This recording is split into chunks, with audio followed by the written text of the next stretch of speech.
Some act to follow, mind, after the exploits of Charlie Earnshaw in our last match. If you didn't see that, I dare say you'll see it clips up all over your social media in the coming hours, because that was a magic moment. Jon McAllister then breaks off in our final match of the afternoon session, and that could not have gone any better. Wowee, what a break. That yellow just at the top of the table might cause him a little bit of a headache. I think that was the grimace that you saw right there from Jon. Simon Webb's popped into the commentary box to join me on this one. Lovely to have you with us as always, Si. I have indeed. What did you make to that Charlie Earnshaw Honestly, buzzer beater? I was watching it live in the arena, and you knew he'd lost the clock, and it just was one of those where you were, he's going to run out of time here. He's lost the match clock, and he's going to run out of time. But yeah, and you may not have seen it on the camera, but he was so close with the yellow under his body to actually was still moving, and it was a case of he just hit it, just stopped before he struck the ball. It wasn't a foul, it was clear, but it was he may not have known quite how close he was for that as well. What an ending. Jordan Moore kicking himself because he knows he should have won the match. And that grimace from Jon is going to end up, well, I'm not entirely sure he was thinking about potting that one. I was about to say he's going to make him pull back and slow this one down, but he's going to continue to go. He has already played today. 5-0 victory for Jon a little bit earlier on, playing Darren Leach. Unfortunately for Steve Oxley, it was the exact opposite. He played the other professional in the group, Andy Williams, and lost 5-0 himself. So Steve Oxley's in the Charlie Earnshaw scenario, where he's played the two pros first up. Tough draw. Yeah, tough to get that, and obviously didn't go so well against Andy.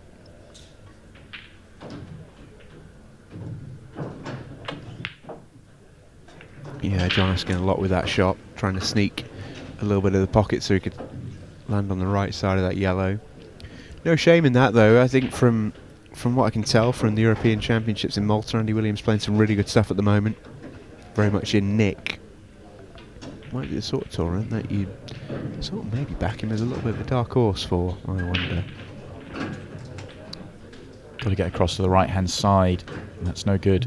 Needed to get to the right-hand side of that red so you can play into the red and yellow at the top of the table.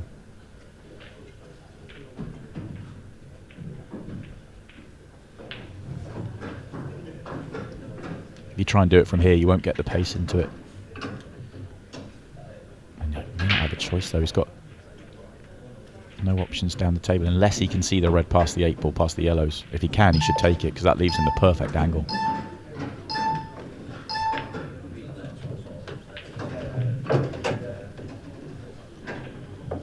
Going to try and use red left centre to play the breakout, but much harder to get the precise angle you need. It's a tough way around of playing it.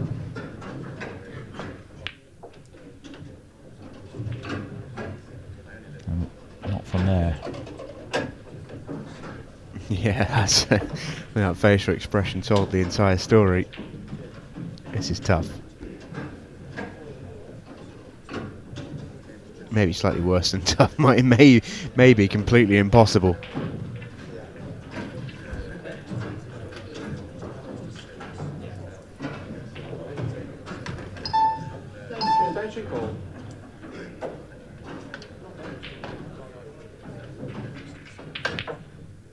Oh, it's a good effort, you know.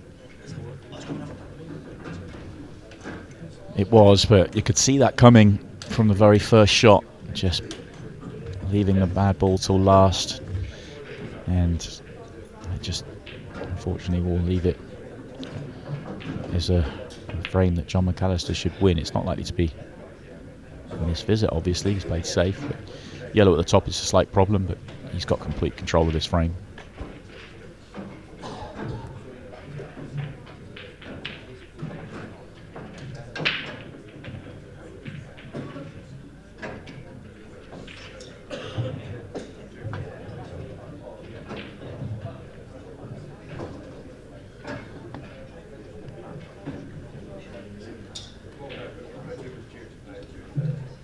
Top of the table from Jon, but he's still fine here. He knows it's his frame to control. Okay, he's not got the easiest shot. Key is not opening up the red. He's going to leave full sight of the red at the top of the table, but It's fine. He wants Steve to do something with it.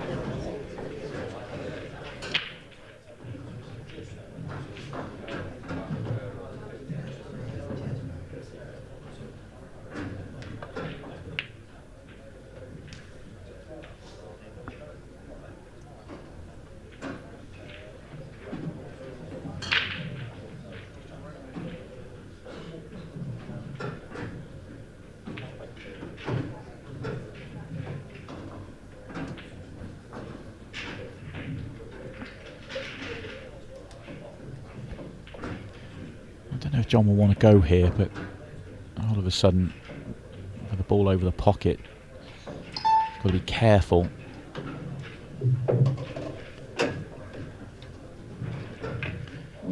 And can he play the loss of turns?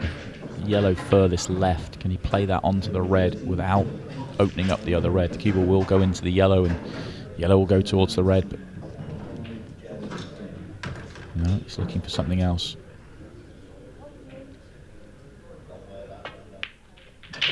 He's just thinking about going. If the middle yellow of the 3 goes, then it's fine. If it doesn't, then he's got problems.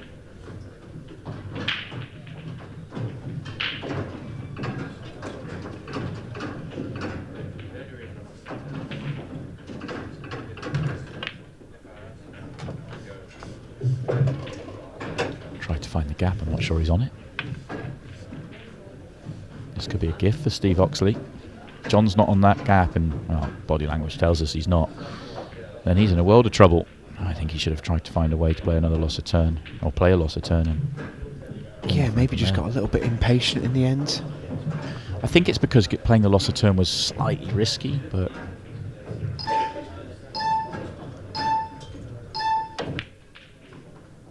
in the end had to try and take it long. Has he had a nudge here? Well, it's added a ball to the plant, but it's still a great chance here for Steve Oxley. He has had a bit of fortune there as Jon, because that red passed the 8 ball, I think, to be able to play a plant to the corner, if not see the red over the pocket directly. Now it's a problem. Oh, I'm not sure about this, Steve. Even if you make it, you might not be on the red. He needs to hit the 2 cushions to get the cue ball out. Oh, and he misses the red. If he gets the 2 cushions, it's a good shot, because he is going to get on the red to right centre and then onto the 8 ball. But he's kind of gifted the frame to Jon in the end.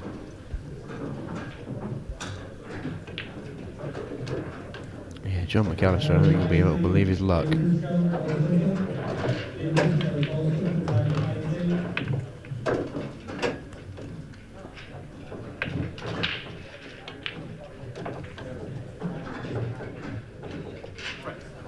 So job done in the end for Jon McAllister. Not his finest frame, but it won't matter.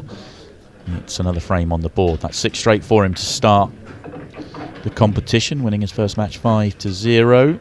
And 6 straight losses as well for Steve, as we see some of the action going on around the room behind us. Aaron Davies, you can see there on table 13. He's back in action. Phil Harrison, he is in action as well. Hammer's in action. Oh, look at Buzzer, looking sharp on table 14. Lots going on here at the British Open. Is that a shake of hands from Aaron Davies? Does that suggest he's into a deciding frame over on their table? I'm going to go and check that out. I think it probably does.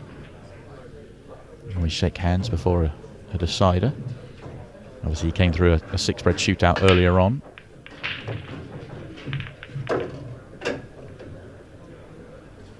So many groups, it will take a while to find. Bear with me.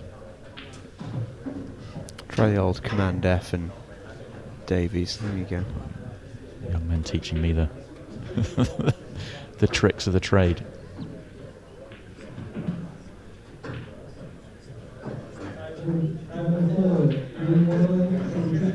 What you can't see off camera here is Simon struggling to find the F key. Yeah, we have found it. I can tell you that's actually, they lagged up. It's 0-0, so it was shake hands for the start of the match, not all that for a 0-0 score. What a waste of time.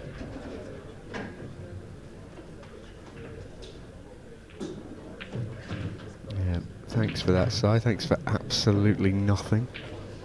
But we'll focus on Steve Oxley here because he's at the table and he's got half a sniff of getting out. He may well have to go back to a plant in this frame, one that he sort of turned down in the last. It's makeable. He might have to go cushion first. I'm not sure if you can see it direct. If you're going to play it, though, tempted to play it early, because if you take the one that you can pot to bottom right, you're going into the yellows, you could create more of a mess. There you go. I think if he was a turn further left, he probably plays it. I wonder if he wishes he played it all the same now. Cushion first it into it, potentially, if he couldn't see enough of it. He might still have a double, but also may not be the worst time to pull back. It all depends on the yellow bottom left. I think it does squeeze in, so yellows aren't terrible.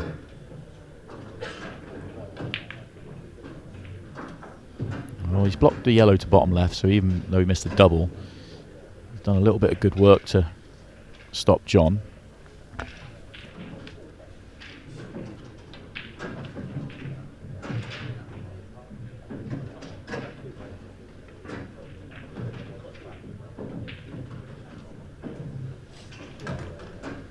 I don't think there was any intention of potting that yellow from Jon McAllister. He's happy just to nudge it over, block the 8-ball and kind of play the situation a little bit here.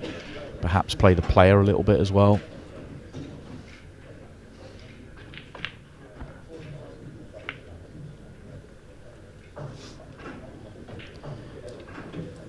Blocks off the yellow at the top of the table. That might add a little bit of mileage to this frame. Yeah, Jon's not entirely sure what to do.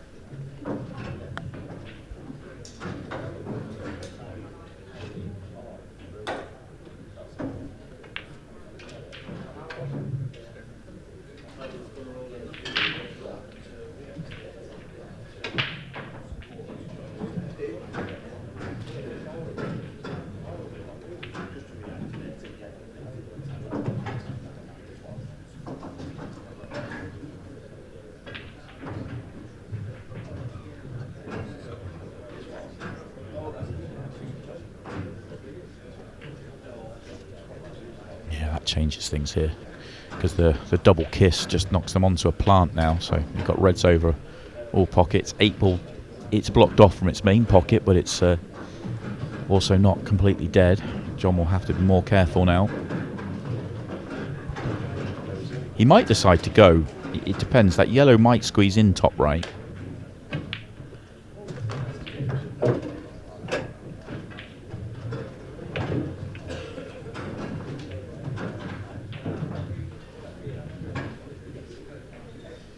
I think he might have come back a little bit further than he wanted. If he was a turn to the right, he could play the yellow to the centre and get a little bit further to the left-hand side to be able to play the plant on the one that he's bridging over, which is the problem ball.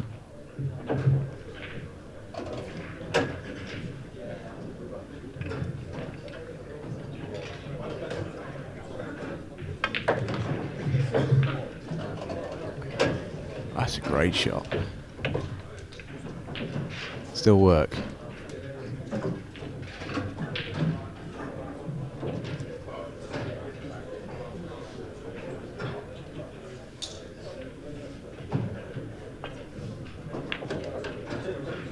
Oh, how good's that? Just a bit short, but good vision to play that with side and the cushion first. Spin it across. Trying to control that across normally, it's very difficult to play. Attention call.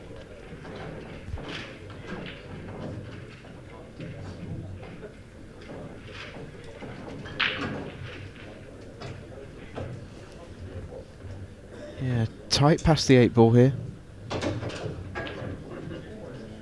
Into a blind pocket too. Played it really well.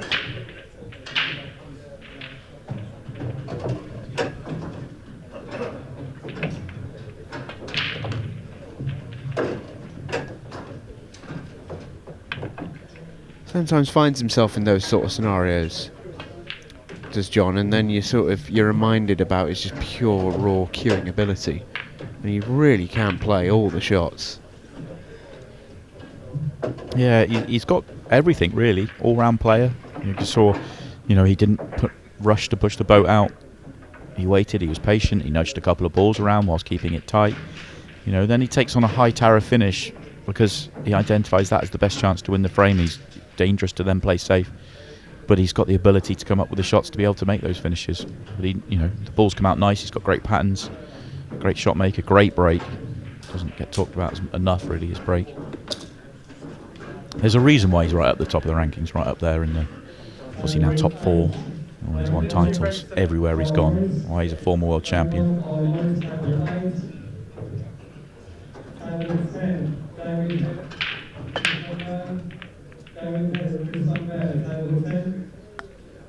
Guaranteed to be dry after saying that his great break doesn't get talked about enough.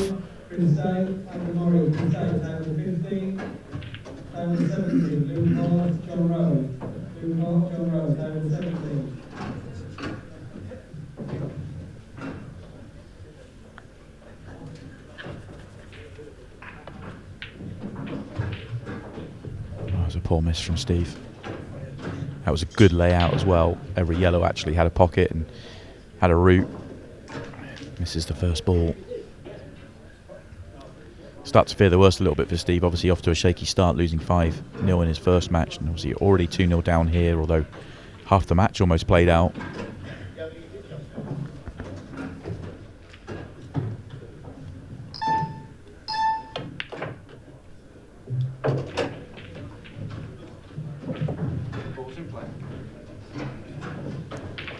Yeah, you do fancy Jon for these. As a member of Monday's Champions League group, I was chatting to a fellow member of that group, Phil Parkin, earlier on. He's here ready to plug away in the British Open. And I saw Phil, and the first thing he said to me was something along the lines of, "Don't talk about Monday," because it really did go against him. Just said to him, I said, we've seen it happen so many times. It just happens to almost one person per group, and if there's 4 good players in the group, it's guaranteed to happen to a good player that it just goes against someone. And Phil felt the full wrath of it on Monday, and he felt like he didn't actually do a whole amount wrong, and I probably agree with him. It just really went against him, whether he breaks or the wrong thing happening at the wrong moment. That sort of felt a little bit like what happened to Jon, really. It just didn't quite happen for him. And I think you can safely say that it did happen for Eddie Barker. I don't think it was one of those nights where Eddie was by far and away the best player on the night. Not that he played badly, but it was a really, really close night, I thought, in terms of level. It was just about falling on the right side of it. Yeah, agreed.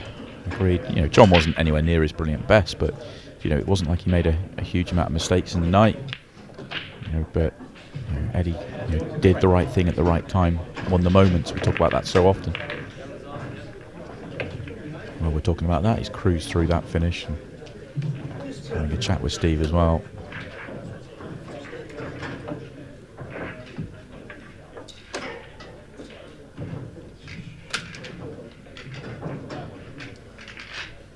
All the action from the British Open is coming to a conclusion this afternoon. All the action tonight across all the tables will be from the amateurs and the British Open, Women's Open. And that's our focus tonight. Very much ladies' night here on Ultimate Pool TV. 7 matches coming from the Women's British Open.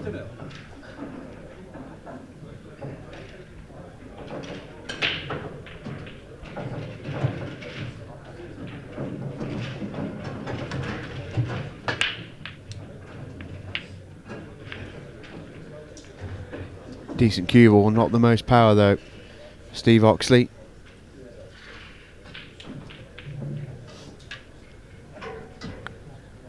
Almost a bit too low on the cue ball there. What power he did put in didn't really take. It just sort of reacted off the pack so quick that the power didn't get driven through. If he hits the same power, centre ball striking a tip higher, he probably gets a slightly better result. Seen on these beautiful Rasson Apollo tables, you don't need the crazy power. You just good timing, good control, good contact. It's normally enough.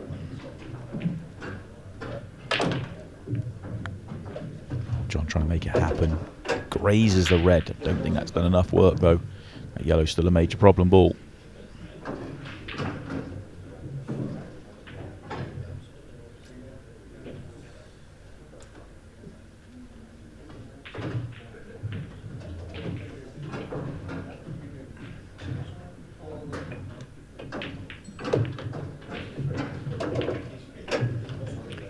That is lovely. Exactly as played as well. We saw him line that up a moment ago.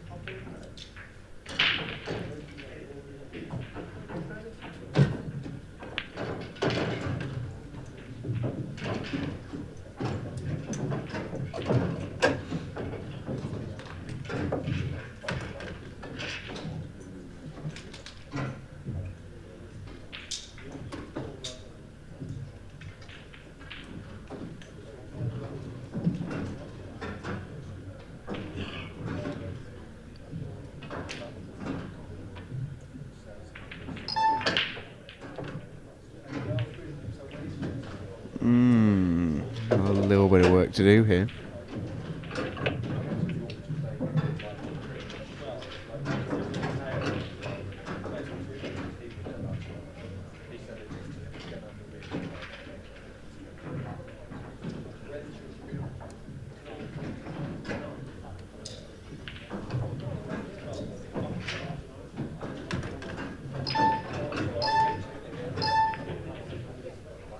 And it doesn't quite fade in.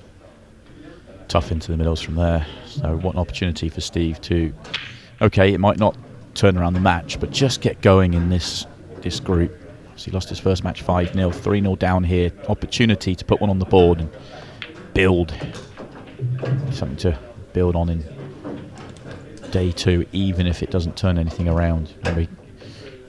It's not just about getting through the group. There's an amateur competition, there's a second chance, there's a plate competition as well. So just trying to find some confidence and some belief will be important for Steve, you feel? Yeah, agreed. Agreed completely. This isn't necessarily all about this match anymore for Steve Oxley, who almost certainly will fall on the wrong side of it. He may not, and we may be eating our words in a moment, but long way back with time running out.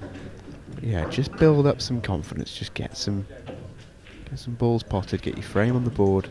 I mean, it's amazing how much better he'll feel. He's trying to convince himself currently that he can get through to that red. He's very close. He's won the battle with himself. Cushion first. No, it could get through. That sailed in, Steve. What were you worried about? Flew in. The yellow might help the pot here, which gives him more room to come down the table potentially. If not, I mean, it looks like he's got the perfect angle actually to come down the table, but he's going to have to punch this in. He's decided not to come down, which means he's relying on a plant. There's a lot going on here. This is tough.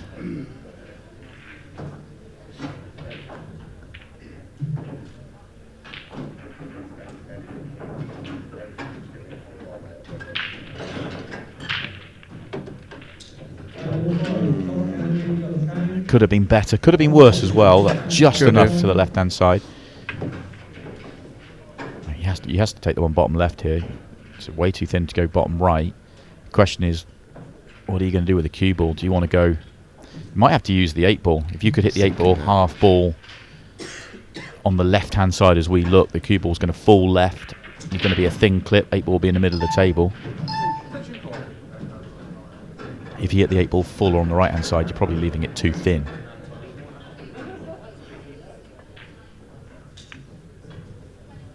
Oh, it wasn't bad, you know. It just refuses to fall. It'd have taken the outcome of the cue ball. Yeah, absolutely.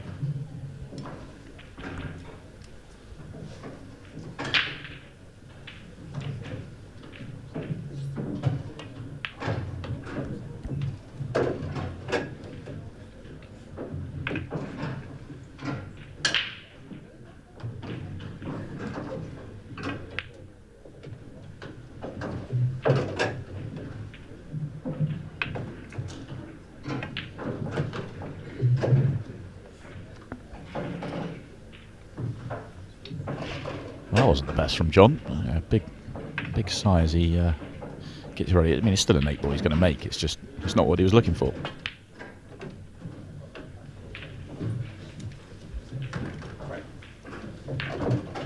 4-0 he leads. I don't think he'll be overly pleased with his performance here. Hasn't looked as sharp as he can, but it doesn't really matter at this stage. How often have we seen players come out really sharp and then fall before we get to the latter ends of the tournament? You want to play well at the end of the tournament.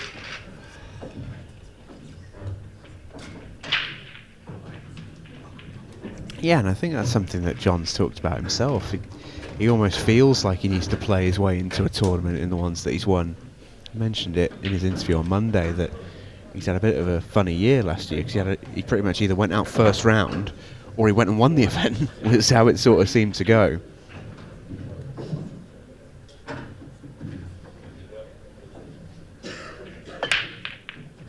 That is the break you were talking about. Yeah. That one right there. And you see the difference between that. I know there's more power there than Steve's, but Steve's almost hitting lower on the cue ball and getting, you know, almost bouncing off the pack, whereas all that power has been driven through from Jon.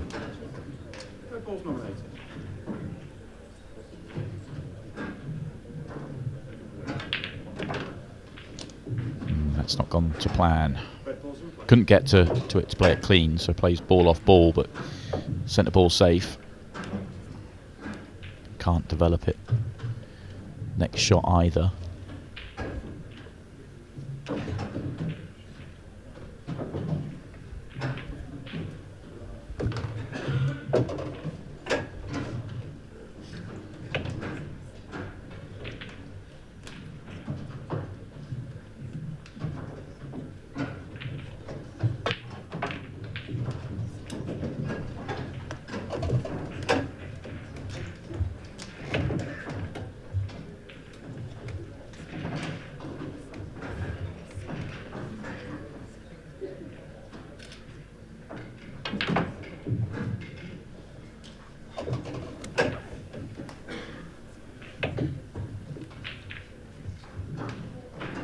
Jon very rarely shows any emotion out there. A head shake or a head tilt here and there. Done fair amount of it in this match, more than normal. We've seen it from a few of the players, haven't we, this afternoon, you know, elite or otherwise, that they just haven't quite fully got to grips with the pace of the conditions out there just yet. And Jon is such a perfectionist when it comes to his cue ball and his patterns and all the rest of it, that, you know, I think it does frustrate him when he doesn't feel like he's quite in full control. It's happened again. He's just off the wrong way. I think that's the problem. Sometimes, you know, when you're just off the wrong way, it causes more issues than being out by a bit more.